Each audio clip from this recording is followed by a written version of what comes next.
to this week's Money Metals podcast, helping gold and silver investors during these turbulent times. Now, this week's market wrap with commentary and analysis from Money Metals Exchange, the company named Best Overall Precious Metals Dealer by Investopedia.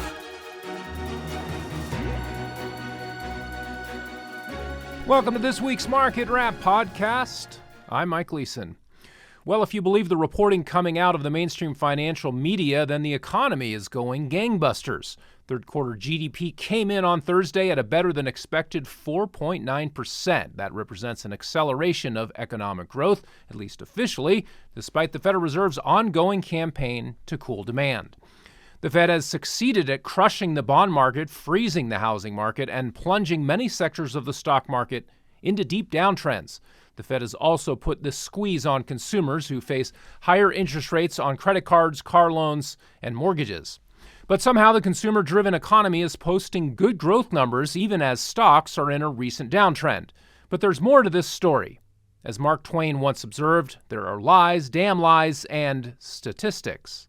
To say the least, official statistics put out by Washington bureaucrats don't paint a full picture of what's going on in the real world. The GDP figure is supposed to reflect an inflation adjustment, but the inflation rate government economists use to arrive at their 4.9% figure is highly suspect. Based on alternative measures of general price level increases, real GDP is closer to 0%. Surveys of Americans' view on the economy certainly don't line up with the official narrative. Most report feeling that they are losing ground due to high costs of living. Americans have also been draining their savings at an alarming rate.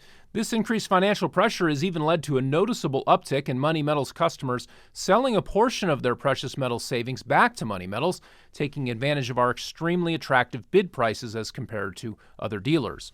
One of the biggest contributors to GDP growth this year has been government spending. It doesn't matter whether it's spent on productive activities. Government spending includes entitlements and other transfer payments, missiles to blow things up, and sometimes even foreign aid to rebuild things that were blown up by the missiles. All that matters is that hundreds of billions of new dollars borrowed into existence get spent somewhere. Of course, what is counted as stimulus today will actually become a drag on the economy in the future as interest costs on the borrowed cash pile up.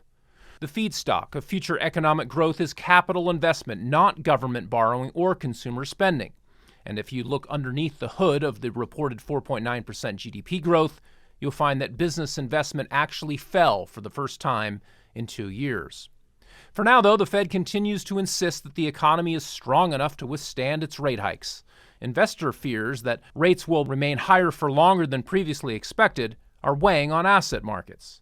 This week, stocks and bonds continued to come under pressure while the gold market consolidated near the $2,000 level. As of this Friday recording, the monetary metal checks in at $1,991 an ounce, essentially unchanged on the week.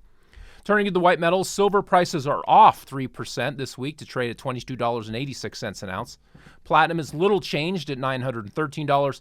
And finally, palladium is posting a weekly gain of 1.6% to come in at $1,155 per ounce. With only modest levels of retail buying in the last few months, premiums on gold and silver coins, bars, and rounds have fallen to their lowest levels since 2019, caused by excess capacity at mints and softer demand. The good news is this has made investment into physical precious metals more efficient as of late. Meanwhile, metals markets have been holding up fairly well in recent weeks despite ongoing strength in the U.S. dollar index. Higher interest rates and a superficially strong GDP number are boosting the U.S. currency versus foreign competitors, at least for the time being. But dollar bulls risk being whipsawed at the first sign of a Fed pivot toward monetary easing. They also risk being on the wrong side of ballooning federal budget deficits, which could trigger a vicious circle of more borrowing to pay rising debt servicing costs. Neither Congress nor the Biden administration appear able or willing to practice any semblance of fiscal restraint. The appearance of dysfunction has marred the narrow Republican majority in the House of Representatives. The GOP finally settled on Mike Johnson as the new Speaker of the House. He was little known outside his own district in Louisiana, and it isn't clear whether he will be able to deliver any substantive budget reforms that his predecessor wasn't. Given Democrat control of the Senate and the White House, plus a GOP Congress that is far from united on how to govern, neither voters nor investors should expect much to change in terms of the trajectory of spending, debt, and inflation. Well, that will do it for this week. Be sure to check back next Friday for our next weekly Market Wrap podcast. Until then, this has been Mike Leeson with Money Metals Exchange. Thanks for listening, and have a wonderful weekend, everybody. Thank you for joining us for this week's Money Metals podcast. Be sure to come back next week. And don't forget to subscribe to our podcast through iTunes. For answers to all of your questions, or to discreetly and securely buy or sell gold or silver coins, bars, and rounds, call 1-800-800-1865 or visit www.moneymetals.com. Our knowledgeable and no-pressure specialists are standing by to answer your call during business hours, Monday through Saturday. Or you can lock in your order online, 24 hours a day, 7 days a week. Again, visit us at www.moneymetals.com or call 1-800-800-1865.